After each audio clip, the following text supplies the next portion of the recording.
എടവണ്ണപ്പാറയിലെ ആ കുട്ടിയുടെ മരണം നിങ്ങൾ അറിഞ്ഞിട്ടുണ്ടാവില്ലേ?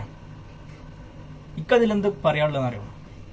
രക്ഷിതാക്കളോട് ഇയാൾ ഓൾറെഡി ഒരു പോസ്കോ കേസിൽ പ്രതിയാണ്. അങ്ങനത്തെ ഒരു പ്രതിന്റെ അടുത്തേക്ക് നിങ്ങൾ എന്തിന് നിങ്ങളെ മക്കളെ വിട്ടു, അല്ലെങ്കിൽ നിങ്ങളെ കുട്ടികളെ എന്ത് ആക്ടിവിറ്റീസിലാണെങ്കിലും നിങ്ങൾ ചേർക്കുന്നു എന്നുണ്ടെന്നുണ്ടെങ്കിൽ നിങ്ങൾക്ക് അതിനെക്കുറിച്ച് നല്ല ധാരണയും ആ സ്ഥാപനത്തെ കുറിച്ചിട്ടും ആ സ്ഥാപനത്തിലുള്ളവരെ കുറിച്ചിട്ടും നിങ്ങൾക്കൊരു ധാരണ വേണം.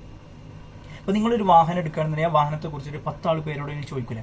അതുപോലെ തന്നെ നിങ്ങളെ മക്കളെ വിടുമ്പോഴും അതുമായി ചെയ്യണം, ചോദിച്ചറിയണം. ആ സ്ഥാപനത്തെ കുറിച്ചിട്ട് അവർക്ക് എന്തെങ്കിലും ക്രിമിനൽ പശ്ചാത്തലമുണ്ടോ എന്നൊക്കെ അന്വേഷിക്കണം, ശരിക്കും അന്വേഷിക്കണം. നിങ്ങൾ കളരി കുൻഫു എന്നൊക്കെ പറയുന്നത് പഠിപ്പിക്കുന്നത് ഇപ്പോഴത്തെ കാലഘട്ടത്തിൽ നമ്മളെ പെൺമക്കൾക്ക് ആമക്കൾക്കായാലും ഒരു സംരക്ഷണം, സ്വയം പ്രൊട്ടക്ഷൻ കിട്ടാൻ വേണ്ടിയിട്ടാണ് അല്ലേ? ഇങ്ങനത്തെ സ്ഥാപനത്തിൽ തന്നെ ഇങ്ങനത്തെ നടക്കുമ്പോൾ ഇനി നമ്മൾ എന്താ ചെയ്യാന്നുള്ളത് ആലോചിച്ച് പോവുകയാണ്. കാരണം നമ്മൾ എവിടേക്ക് വിടും? പെൺമക്കളെ വിടുമ്പോൾ പെൺ ട്രെയിനിങ് ഉള്ളിടത്തേക്ക് നിങ്ങൾ വിടാൻ ശ്രമിക്കുക. ആൺകുട്ടികളെയും അങ്ങനെ തന്നെ ശ്രമിക്കുക. നിങ്ങൾ ശരിക്കും ഇതിനെ പറ്റി ഒന്ന് അന്വേഷിക്കുക.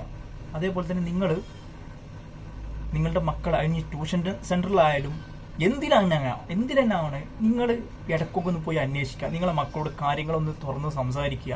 ഇതൊക്കെ നിങ്ങൾ ചെയ്യുക. ഇതൊക്കെ ചെയ്താൽ തന്നെ നിങ്ങളെ മക്കൾക്ക് ഉള്ളിലൊരു കോൺഫിഡൻസ് ഉണ്ടാവുള്ളൂ. എന്ത് ഗുരു ആണെങ്കിലും നമ്മൾ എന്തെന്നെ പഠിക്കുന്ന ഗുരുവാണെങ്കിൽ തൈക്കോണ്ട ആയിക്കോട്ടെ, കരാട്ടെ ആയിക്കോട്ടെ, കളരി ആയിക്കോട്ടെ, എന്താണെങ്കിലും നമ്മൾ ഗുരുവിന്റെ മുന്നിൽ എല്ലാം സമർപ്പിക്കണ്ട. നമ്മൾ പഠിക്കുന്ന കല അത് എന്തെന്നെ ആയിക്കോട്ടെ, സംഗീതപരമായിട്ടാണെങ്കിലും എന്താണെങ്കിലും നമ്മൾ പഠിക്കുന്നതിനാണ് നമ്മളെ മനസ്സും ശരീരവും സമർപ്പിക്കേണ്ടത്, അല്ലാതെ അത് പഠിപ്പിക്കുന്ന ഗുരുവിനല്ല. അങ്ങനെ ആ ഗുരു പറയുന്നുണ്ടെങ്കിൽ തന്നെ അത് റോങ് ആണ്. ഇങ്ങനത്തെ ആൾക്കാരെ ഒരുപാട് ന്യൂസിൽ ഞാൻ കണ്ടു. ആ നാട്ടുകാർക്ക് അറിഞ്ഞിട്ട് പോലും ആ നാട്ടുകാർ അതിന് തക്കതായൊരു ഇതെടുത്തില്ല എന്നുള്ളത്. ഇതിന് തെറ്റുകാർ നാട്ടുകാരും വീട്ടുകാരും അതിൽ ഉള്ള എല്ലാവരും. നിങ്ങളെ പേഴ്സണലായ സ്ഥലങ്ങളിൽ തൊടുമ്പോൾ നിങ്ങൾക്കത് മനസ്സിലാവും. അതിന് എന്തെന്നെ വാചാലനായിട്ട് സംസാരിക്കുന്ന ഒരു വ്യക്തിയാണെങ്കിലും നിങ്ങൾക്ക് അതിനെക്കുറിച്ച് നല്ലൊരു ബോധം ഉണ്ടാവും.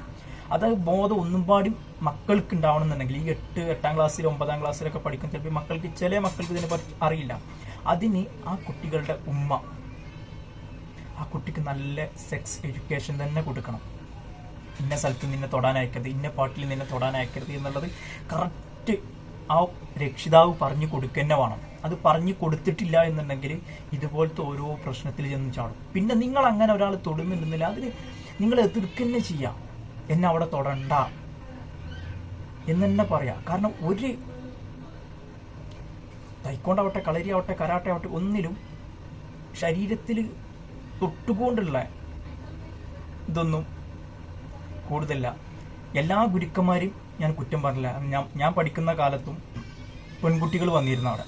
ഞാൻ പഠിക്കുന്ന കാലത്തും അവിടെ വന്നിരുന്നു. കുറച്ചു കാലം പഠിച്ചിട്ടുണ്ടെങ്കിൽ അവിടെ വന്നിരുന്നു. പക്ഷെ നമ്മളെ ഗുരു ഒന്നും അവരോട് അങ്ങനെ ഒരു പ്രവൃത്തി ചെയ്യുന്നത് ഞാൻ ഇതുവരെ എൻ്റെ കണ്ണുകൊണ്ട് കണ്ടിട്ടില്ല. അതുകൊണ്ട് പറയണം, അങ്ങനെ തൊട്ടിട്ടുണ്ടെങ്കിൽ ആ തൊട്ട സ്പോട്ട് തന്നെ പറഞ്ഞു എൻ്റെ ആ പാർട്ടിയിൽ നിങ്ങൾ തൊടരുത്. പിന്നെ പെൺകുട്ടികളെ വിടുന്നുണ്ടെങ്കിൽ അങ്ങനത്തെ പെൺകുട്ടികൾ ട്രെയിനിങ് കൊടുക്കുന്ന ഒരുപാട് ഇതുണ്ട്. അത് കളരിയിലുണ്ട്, കരാട്ടയിലുണ്ട്, തൈക്കോണ്ടയിലുണ്ട്, കുൻഫുൽ, ഇതിലൊക്കെ ഉണ്ട്. അങ്ങനത്തെ അടുത്തേക്ക് വിടി. ഇതിൽ ഞാൻ പറയാന്ന് വെച്ചാൽ ഈ ഒരു കുട്ടിന്റെ കേസിൽ ഇതിൽ രക്ഷിതാക്കൾക്കും ചെറിയൊരു പങ്കുണ്ട്.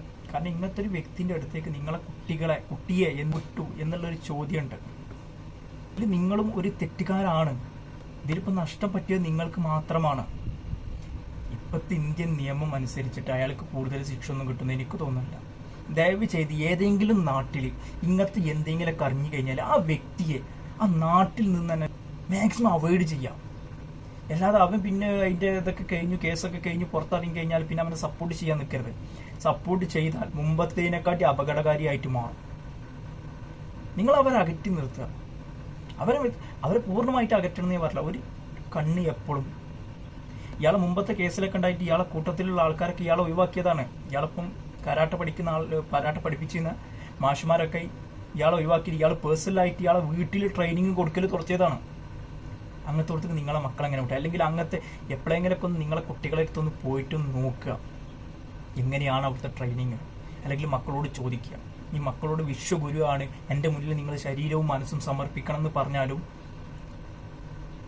നിങ്ങൾ ഗുരുവിനല്ല സമർപ്പിക്കേണ്ടത്.